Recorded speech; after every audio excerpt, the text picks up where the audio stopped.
بسم اللہ الرحمن الرحیم۔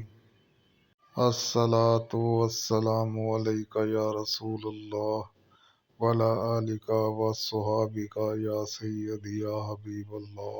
سیدنا مولا علی شیر خدا فرماتے ہیں، امام سخاوی نے القول البدی میں لکھا ہے، فرماتے ہیں کہ حضرت عمر کا زمانہ مبارکہ تھا، میرا بڑا ہی دل کر رہا تھا سرکار کی زیارت کر۔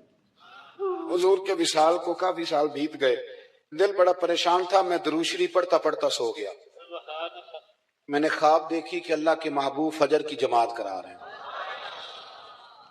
شیر ہویا میں نو ترلے لئی دیاں کدی موڑ میرے ول واگاں، جے خواب میری وچ ایک بار جے آویں میں ساری عمر نہ جاگاں۔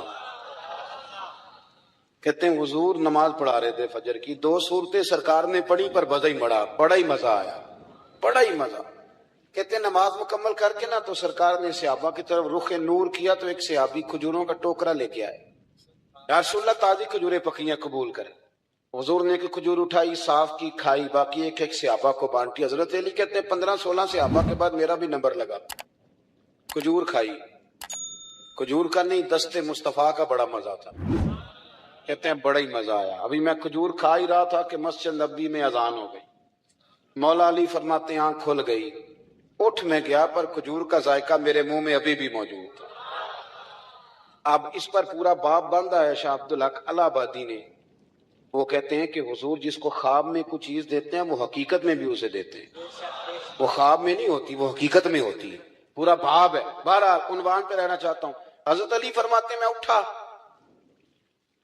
وضو کیا، سنت پڑھی، مسجد چلا گیا، جا کے صف میں بیٹھ گیا۔ عمر فاروق آئے جماعت کرانے۔ کہتے ہیں عمر نے نماز شروع کی تو مجھے جھٹکا تب لگا جب عمر نے بھی وہی صورت شروع کر دی جو خواب میں سرکار نے پہلی رکعت میں پڑھی۔ میں سمجھا اتفاق ہے، لیکن کہتے ہیں دوسرا جھٹکا جب لگا جب دوسری رکعت میں حضرت عمر نے وہ صورت پڑھی جو حضور نے خواب میں دوسری رکعت میں پڑھی تھی۔ کہتے ہیں میں اب بڑا پریشان ہوں کہ یہ بات کدھر کی کدھر جا رہی ہے۔ مولا علی شیر خدا فرماتے ہیں نماز مکمل ہوئی تو کھجوروں کا ٹوکرا بھی آ گیا۔ فرماتے ہیں اب تو میری حیرت کی حد نہ رہی۔ حضرت عمر نے کھجور اٹھائی، صاف کی، کھائی، دوسرے صحابی کو، تیسرے کو، چوتھے کو، 15-16 صحابہ کو ملی، مجھے بھی دی۔ کہتے ہیں کھجور کھائی، مزہ بڑا آیا۔ حضور سے تو دوسری مانگنے کو دل کرتا تھا پر مانگی نہیں تھی، ادب تھا۔ عمر سے تو یارانہ تھا نا اپنا۔ ان کا رشک دیکھیں، آپس میں رشک دیکھیں، حسد نہیں، رشک۔ فرماتے ہیں یارانہ تھا نا، تو میں نے عمر سے کہا یار ذرا ایک کھجور اور دینا نا ذرا ایک کھجور۔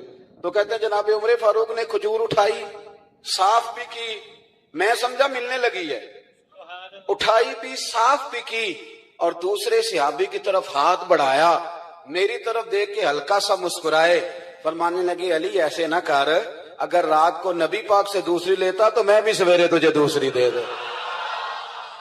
حضور سے دوسری لی نہیں، نبی پاک سے دوسری مانگی نہیں تو میں کیسے دے دوں؟ خواب میری وچ آیا سی ماہی تو میں او دے گل وچ پا لیاں باواں، ڈر دی ماری اکھ بھی نہ کھولا، ڈر دی ماری، میں ڈر دی ماری اکھ، کیونکہ آئی یہ رات وصال دیوالی، ربا اے رات مکن نہ دیویں، اے رات مکن نہ دیویں، ڈر دی ماری میں اکھ بھی نہ کھولاں، کتے پھر بچھڑ نہ جاواں۔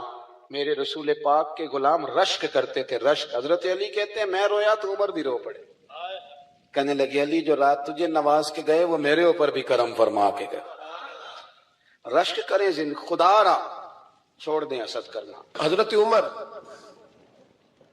جب نعرہ لگاتے نا تو کیسر و کسرا کانپتے، سفیر آتے روم کے ملنے کے لیے تو کہتے جاؤ عمر نفل پڑھ رہے ہیں، ٹائم کوئی نہیں۔